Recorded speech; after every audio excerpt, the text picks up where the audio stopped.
Hello और आप सभी का स्वागत है एक और एपिसोड में हिंदी घराना के। मैं गौरव गर्ग और मैं आज आप सभी के लिए लेके आया हूँ एक और किताब नहीं, एक और कविता नहीं, इस बार मैं लेके आया हूँ आपके लिए एक लेटर। हाँ जी, और ये लेटर बहुत स्पेशल लेटर है क्योंकि बहुत जाने माने बहुत प्रसिद्ध जर्मन राइटर ने अपने पिताजी को लिखा था और इस लेटर का नाम है letter to his father by Franz Kafka. तो फ़र्ज़ करें साल 1918 है, वर्ल्ड वॉर 2 चल रही है और आप जर्मनी में खड़े हैं और आपके पिताजी डेथ बेड पे आखिरी सांसें ले रहे हैं और आपको अपने पिताजी के साथ बहुत सारे मलाल हैं, बहुत गुस्सा है आपके अंदर उनके साथ, उनके लिए। तो आप क्या करते हैं? उस मलाल को, उस गुस्से को ख़त्म करने के लिए आखिरी बार एक 45 पेज का लंबा लेटर लिखते हैं। उसमें सारी भड़ास, अपने सारे शिकवे, अपना गुस्सा सब निचोड़ के डाल देते हैं। पर फिर वही ये फ्रांज काफ्का स्टोरी है, तो हैप्पी एंडिंग तो हम एक्सपेक्ट नहीं करेंगे कि काफ्का ने अपने पिताजी को ये लेटर दे दिया, उन्होंने वो पढ़ा और उनका दिल पिघल गया और उन्होंने काफ्का को गले से लगा लिया। इस कहानी में ऐसा कुछ भी नहीं होता है। फ्रांज काफ्का कभी अपने पिताजी को ये लेटर देने की हिम्मत ही नहीं कर पाते हैं और वो ये लेटर ले जाके अपनी मम्मी को देते हैं और बोलते हैं कि मेरी तरफ से पापा को दे देना। तो ऑब्वियसली हर माँ की तरह फ्रांज काफ्का की माँ भी वही करती है, सबसे पहले उस लेटर को खोलती है और ख़ुद पढ़ती है। वो इस लेटर को पढ़ती हैं, उनका दिल टूट जाता है कि कितना गुस्सा है इस लेटर में, कितनी शिकायतें हैं और कितना ही दर्द है। और वो चाहती नहीं थी कि उनके पति को उनके आखिरी समय में ये सब पढ़ने को मिले सैन। और वो ये लेटर कभी अपने पति को देती ही नहीं। और ये लेटर इसका मतलब ये लेटर कभी भी काफ्का के पिताजी तक, जॉर्ज काफ्का तक पहुंच ही नहीं पाता है। Very sad ending. और यहीं से हम शुरू करते हैं अपना एपिसोड।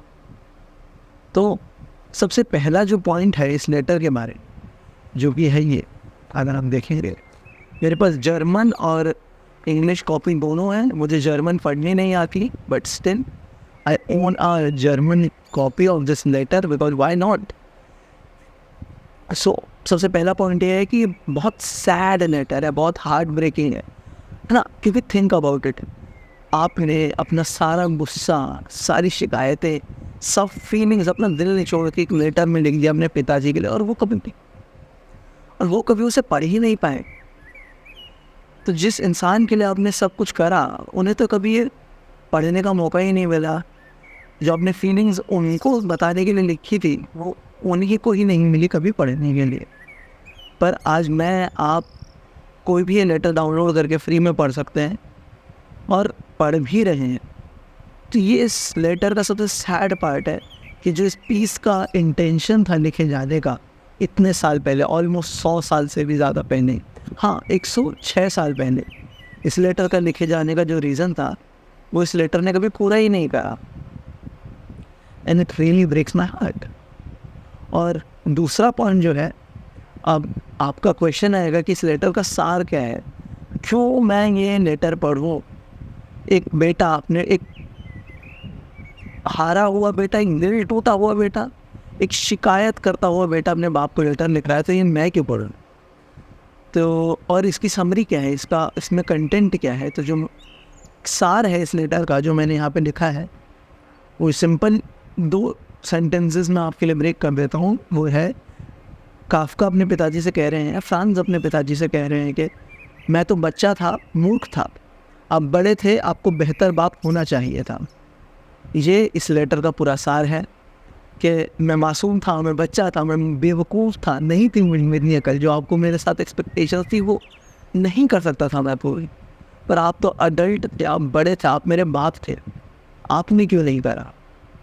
ये जो हेल्पलेसनेस का जो फील है, ये जो टूटा हुआ साज है, खुद से ही नाराज़ हूँ मैं, जो फील है, ये इस लेटर में थ्रू एंड थ्रू है 45 पेजेस के लिए, which makes it very heartbreaking but also very relatable because ना चाहते हुए भी हम सभी के ही लड़कों के साथ मैं कह सकता हूँ ये हुआ है कि होना नहीं चाहिए और नहीं है तो अच्छा है आप सभी के साथ, पर बहुत सारे लोगों के साथ है कि उनके पिताजी के साथ या उनके फादर के साथ रिलेशंस अच्छे नहीं रहते हैं for some reason. Secret games में शायद एक डायलॉग भी है कि हर बेटा अपने बाप से नफरत ज़रूर करता है, विच इज़ समवट फेयर, क्योंकि बाप को हमेशा बेटे से बहुत ज़्यादा एक्सपेक्टेशन होती है और कुछ भी कर लो आप, वो जो उन्होंने पैमाना सेट कर लिया आप नहीं जा पाते हो वहाँ तक। तो एक बहुत हमेशा एक खटास रहती है बाप बेटे के रिश्ते में, और उस रिश्ते को आप ऑन पेपर पहली बार पढ़ सकते हो कि हाँ वो मैंने भी ऐसा कभी महसूस करा है। ये तो शायद इस एक्सटेंट पे नहीं करा होगा या करा भी हो, पर शायद ही मेरी ही बात हो रही है, तो आपको जो रिलेटिबिलिटी का फील आएगा, जो लगेगा कि हाँ ये मैं हूँ, ये मेरा और मेरे पापा का रिश्ता है। और शायद आपको एक मोटिवेशन मिले या एक हिम्मत मिले कि शायद मुझे इसे इम्प्रूव करना चाहिए, या मैं बोल दूँ अपने पापा को कल कि ये जो इतने सालों में ऐसा रहा, वहाँ मेरी इतनी गलती थी और आपकी इतनी गलती थी, कि मुझे ये बेहतर करना चाहिए था, आपको वो बेहतर करना चाहिए था। मे बी मुझे में ऐसी हिम्मत अभी तक नहीं आई, बट हाँ मैं जुटा रहा हूँ। तो ये इस लेटर को पढ़ने के लिए आपके लिए एक मोटिवेशन है और एक समरी है छोटी सी कि आपको ये लेटर क्यों पढ़ना चाहिए और इसमें आपको मिलेगा क्या, आप एक्सपेक्ट क्या कर सकते हो। ठीक है, थर्ड पॉइंट है कि जब आप एक लेटर पढ़ते हो तो कैसा लगता है। हमने लेटर्स लिखे हैं स्कूल में असाइनमेंट्स के लिए, हो सकता है आपने कभी अपनी गर्लफ्रेंड या अपने बॉयफ्रेंड को या अपने प्रेमी को या फिर अपने लव इंटरेस्ट को या फिर अपने क्रश को कभी एक लेटर लिखा होगा, एक छोटा लव लेटर, इन बड़ा 5-6 पन्ने का, जहाँ पे अपना पूरा फीलिंग कि अरे हम आपको ऐसे प्यार करते हैं, हम वैसे प्यार करते हैं। स्कूल डेज में शायद सबने करा होगा, या नहीं भी करा है तो मैं करने का जी तो करा ही होगा मेजॉरिटी पॉपुलेशन का। मैंने भी लेटर लिखे हैं, लव लेटर, मुझे लव लेटर मिले भी हैं, और उनमें पढ़ने में हमेशा एक फील रहता है कि हाँ it is intended for me to read, या फिर I am rewriting this for someone specific to read. But इस लेटर के साथ you also get this feeling of voyeurism, VEYEURISM, voyeurism, शायद ऐसे ही प्रोनाउंस करते हैं ऐसे थिंग से। वॉयरिज्म इज़ कह सकते हैं कि इफेक्ट होता है जब आप किसी और के जीवन में झांक के देखते हैं, छुप के। जैसे आप एक बिल्डिंग के सामने से निकलते हैं, जिस बिल्डिंग के बाहर से तो अंदर देखा जा सकता है पर अंदर से बाहर ना देखा जा सके, तो जो फीलिंग आता है कि कैसे लोग हैं, ये क्या कर रहे हैं, क्या लाइफ है। या फिर आप बिल्डिंग के अंदर खड़े हैं और बिल्डिंग के अंदर से बाहर देखा जा सकता है, पर बाहर से अंदर में। तो आपका मूवी देखते हो, शीशे में लोग अपना चेहरा देख रहे हैं, बाल सेट कर रहे हैं, फ़ोटो खींच रहे हैं, और हम जस्ट अंदर बस उनसे 4-5 इंच पीछे जस्ट खड़े हैं, 1-2 फुट पीछे, और देख रहे हैं और उनकी लाइफ को एब्जॉर्ब कर रहे हैं। तो wow, it is so interesting. बाकी सब लोग भी अलग अलग एक्टिविटीज़ और एक्सपीरियंसेस करते हुए कि डैम शायद मैं ऐसे कभी भी इस एक्सपीरियंस नहीं करता, पर ये लोग कर रहे हैं। So it makes it very interesting ना, कि आप देख रहे हो एक 1918 के जर्मन व्यू बच्चे की लाइफ में जो फीलिंग्स है, जो उसकी प्रॉब्लम्स है, उसके पापा के साथ जिसके रिलेशनशिप्स हैं, और वही आप पढ़ के कह रहे हो कि डैम ऐसा होता था यार, ऐसा हो भी रहा है अभी तक। ये जो फीलिंग ऑफ वॉयरिज्म है, इसे बहुत इंटरेस्टिंग बनाता है, इस लेटर को एलिवेट कर देता है कई 100 level.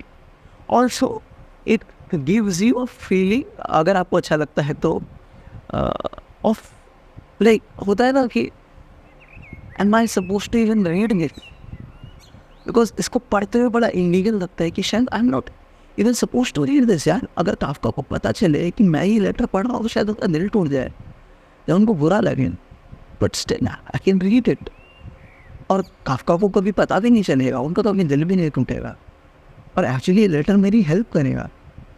So this element, this small element ना makes this letter like 100 times better, or any letter है ना, बिकॉज अगर आप चाहो तो फ्रांस काफ्का ने अपनी फियांसेस को बहुत सारे लेटर लिखे, आप वो पढ़ सकते हो। फ्रांस काफ्का साहब ने अपने एडिटर्स को लेटर लिखे, आप वो पढ़ सकते हो। अपने सिस्टर्स को लेटर लिखे, आप वो पढ़ सकते हो। इवन वर्जीनिया वुल्फ की डायरी हो गई, या फिर प्रेमचंद जी भी शायद डायरी लिखते थे, वो भी पब्लिश्ड है, या मैं गलत सोच रहा हूँ। तो अब ऐसे सब लेटर्स पढ़ते हो जब इन बड़े बड़े लोगों के, like Ernest Hemingway and all, तो अब बहुत कुछ सीखने को मिलता है। पहला, उनकी पर्सनल लाइफ में देखने को मिलता है, एक्सपीरियंसेस समझ आते हैं। और दूसरा है कि आप एक एक स्टाइल समझते हो कि ये लोग लेटर भी इतना खूबसूरत लिख सकते हैं, यार हम तो लेटर भी ऐसा तो नहीं लिख सकते हैं। और मेरा कैमरा शायद बंद हो जाएगा, इसलिए हम जल्दी जल्दी कुछ सेगमेंट्स पढ़ लेते हैं जो मेरे हिसाब से इस लेटर के बेस्ट हैं। सो दिस मैं कुछ स्किप कर रहा हूँ कुछ पीसेस, बिकॉज वहाँ पे रेड साइन चल रहा है मेरे कैमरा पे। सो एक ये है कि फ्रांस काफ्का अपने पिताजी को समझा रहे हैं कि आपका डर मेरे ऊपर कैसे काम करता था। It is also true that you hardly even recall, hardly ever really gave me a whipping, but the shouting, the way your face got red, the hasty undoing of the braces and laying them ready over the back of the chair, all that was almost worse for me. It was as if someone is going to be hanged. If he really is hanged, then he is dead and it is all over. But he has to go through all these preliminaries to being hanged, and he learns of his reprieve only when the nose is dangling before his face. He may suffer from it all his life. Besides, from the many occasions on which I had, according to your clearly expressed opinion, deserved a whipping, but was let off at the last moment by your grace, I again accumulated only a huge sense of guilt. On every side I was to blame. I was in your debt. Again, कि पिताजी ने, Kafka के पापा ने कभी उन्हें पीटा नहीं, पर उनका वो जो है हैबिट की बस मैं तुझे पीटने वाला, तुम बच गया, it actually has a worse effect on him, Kafka, then being beaten by his father. ये बहुत इंटरेस्टिंग है वो है कि कितना साइकोलॉजिकल डैमेज देता है सिर्फ डर, पापा मम्मी पिटाई का डर। सेकेंड, उसी में ही आगे, in connection with such experiences you used to say in bitter jest that we were too well off, but that joke is in a sense no joke at all. Kafka के पिताजी उनसे बार बार कहते थे कि तुम्हें तो सब आसानी से मिल गया, तुम बड़े बिगड़े एनवसर चढ़े हुए हो, तुम्हारी ज़िंदगी बड़ी आसान है, इसलिए तुम ऐसे हो। पर ये तुम्हारे लिए जोक था, मेरे लिए कभी जोक नहीं था। What you had to fight for we received from your hand, but the fight for external life, a fight that was instantly open to you and which we were, of course, not spared either, was had to fight for only late in life. In our maturity, but with only childish strength. I do not say that our situation was therefore inevitably less favorable than yours was. On the contrary, it is probably no better, no worse. Only we have the disadvantage of not being able to boast of our wretchedness and not being able to humiliate anyone with it, as you have done with your wretchedness. Nor do I deny that it might have been possible for me to really enjoy the fruit of your great and successful work, that I could have turned them to good account and to your joy continued to work with them. But here again, a estrange stood in the way. I could enjoy what you gave, but only in humiliation, weariness, weakness, and with a sense of guilt. That was why I could be grateful to you for everything only as a beggar is, and I could never show it by doing the right thing. क्या खूबसूरत piece है, कितना इससे better explanation नहीं हो सकता है किसी बच्चे को अपने पापा को समझाने के लिए कि आप हर बार मुझे बोलते हो कि तू नाशुक्र है, तो जैसा आसानी से मिल गया, इससे तुम बिगड़ रहे हो। And we are back. तो कैमरा बंद हो गया था चार्जिंग की वजह से, but we are live and alive. और अब जो है एक आखिरी पैराग्राफ है जो लेटर का एंड है, बट वो मैं अभी नहीं, एपिसोड के एंडिंग पे पढ़ूँगा। तब तक के लिए मैं कुछ और एडिशनल 2 पॉइंट्स पे बात करना चाहूँगा। पहला है कि आपको ये लेटर क्यों नहीं पढ़ना चाहिए, ऐसे क्या हालात होंगे जब आपको ये लेटर बिल्कुल नहीं पढ़ना चाहिए, किन के लिए ये लेटर नहीं है। तो पहली बात ये उन लोगों के लिए नहीं है जिनको अब्यूज़ रिलेटेड कंटेंट पढ़ने से प्रॉब्लम है या फिर ट्रिगरिंग होता है उनके लिए emotionally, and I can understand it. इसलिए ही मैं उन लोगों को बिल्कुल रिकमेंड नहीं करूँगा ये लेटर जो इमोशनली थोड़े से अभी not in a good place है, they are not in a good place emotionally, तो वो अवॉइड कर सकते हैं इस लेटर को अभी। बिकॉज ये लेटर कुछ पॉइंट्स में बहुत सैड हो जाता है मेरे अकॉर्डिंग। इस लेटर में इस दुनिया का बेस्ट क्लोजिंग लाइन है फॉर अ लेटर। मतलब मैंने भी जितने लेटर अभी तक पढ़े हैं या पैसेजेस पढ़े हैं, पैराग्राफ पढ़े हैं या कुछ भी ऐसे या डायरी एंट्रीज पढ़ी हैं, इस तरीके का जो कंटेंट होता है जो पर्सनल होता है, वहाँ पे इससे बेटर क्लोजिंग लाइन मैंने आज तक नहीं पढ़ी है। बड़ा इसलिए माइक ड्रॉप, इसलिए ऐसे माइक ड्रॉप कर दिया काफका ने, भी लो हो गया, डन, ख़त्म, केस क्लोज। और वो लाइन है ये, in my opinion something has been achieved which so closely approximates the truth that it might reassure us both a little and make our living and our dying easier। तो and करते हुए कह रहे हैं कि मेरे हिसाब से इस लेटर ने थोड़ा सा जो इसका इंटेंट था वो अचीव कर लिया है। वो है कि उसने मेरा आपका जीवन जीना और मरना कुछ हद तक आसान बना दिया। और क्या कमाल एंडिंग है फॉर अ लेटर जो इतना इमोशनल है या फिर इतना पर्सनल है या फिर जो भी तक वल्नरेबल साइड उन्होंने अपना दिखाया था। यहाँ पे से ठीक है, I am very sad, very ठीक है, सैड इमोशनल, बट अब मेरा शायद जीवन इस लेटर को लिखने के बाद काफ़ी आसान हो जाएगा और मरना तो बहुत हद तक आसान हो जाएगा। बट अगेन काफका के पापा ने लेटर कभी पढ़ा ही नहीं, तो क्या काफका का जीवन इस लेटर को लिखने के बाद आसान हुआ भी? You don't know. और इसी के साथ इस एपिसोड को हम ख़त्म करते हैं।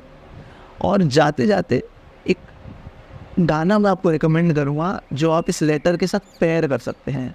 आई डोंट नो, शायद बहुत लोगों को अनसूटेबल लगे, दोनों बड़े पोलर ऑपोजिट है ये गाना और ये लेटर। ये लेटर में एक बेटा अपने बाप से कंप्लेन कर रहा है और वहीं इस गाने में एक माँ अपने बेटे को कह रही है कि उनके बेटे की डेथ हो गई है और अपने बेटे को कह रहे हैं कि बेटा जाते जाते मुझे एक बार माँ और बोल दे। उस गाने का नाम है पुत जांदी बारी, बेटा जाते समय, इसका हिंदी ट्रांसलेशन हुआ। और ये गाना है अमर सिंह चमकीला जी का और ये बड़ा सैड पंजाबी गाना है। तो अगर आपको एक लेटर को पढ़ते हुए एक पेयरिंग चाहिए जो आपको बिल्कुल बेटे की तरफ बायस ना कर दे, तो आप ये पढ़ सकते हैं, सुन सकते हैं। ये गाना बहुत हार्ट ब्रेकिंग है। इट्स अबाउट कि एक औरत है, उनके बेटे की डेथ हो गई है और उन्हें बेटे से रिक्वेस्ट कर रही हैं कि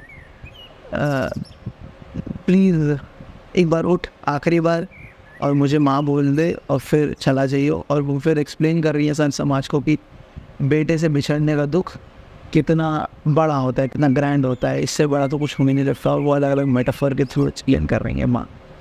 अमर सिंह चमकीला, one of the greatest Punjabi lyricist, greatest live performers ever born. तो वो एक बहुत अच्छा पेयर रहेंगे इस लेटर के साथ। अगर आपको पढ़ना है तो आप पढ़ सकते हैं, सुनना है तो आप ज़रूर सुनिएगा। और इसी के साथ सुनने के लिए धन्यवाद, देखने के लिए धन्यवाद, और आप सभी से मिलेंगे एक और एपिसोड में जल्द ही। Bye bye.